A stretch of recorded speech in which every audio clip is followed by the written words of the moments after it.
Hello everyone, स्वागत छ हजुरलाई सबैजनालाई मेरो मिनी ब्लगमा एन्ड फर्स्ट डे।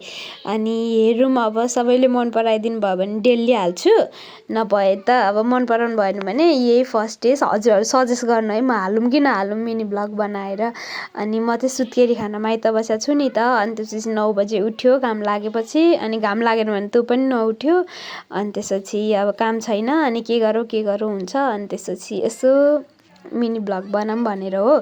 अनि आज मस्त घाम लागिरहेको थियो, अनि लुगा नानीका हिजो धोएको लुगा सुकाएको थिएन, अनि त्यसलाई फेरि लगेर सुकाएँ बिस्तारो बिस्तारो। अब त 1 महिना भयो गर्नु पर्यो नि त अलि। अनि त्यसपछि मेरो नानीले यति दुःख दिदिनँ बाबा कति चकचक गर्छे, अनि माटो खेलेर बसिरहेको थिएँ त्यहाँनिर। अनि म चाहिँ नरिवल भुटेर खानु पर्यो भनेर, नरिवल राम्रो हुन्छ अरे अनि दुध पनि आउँछ अरे भनेर, अनि नरिवल भुटेर खानु पर्यो भनेर नरिवल भुट्दै थिएँ। अनि अब सुत्केरी मान्छेले त यस्तो हाल्ने होइन, सुत्केरी मान्छेले त के खायो त्यो त देखाउने पो हो त।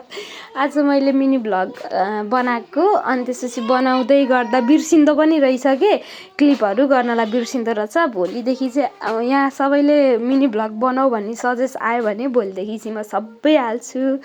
अनि चिया त म सुत्केरी बाबा, मैले चिया कति धेरै खान्छु, एक दिनमा 5 चोटि खान्छु। मेरो नानीले कति माया गर्छ बहिनीलाई। ओके बाई, फेरि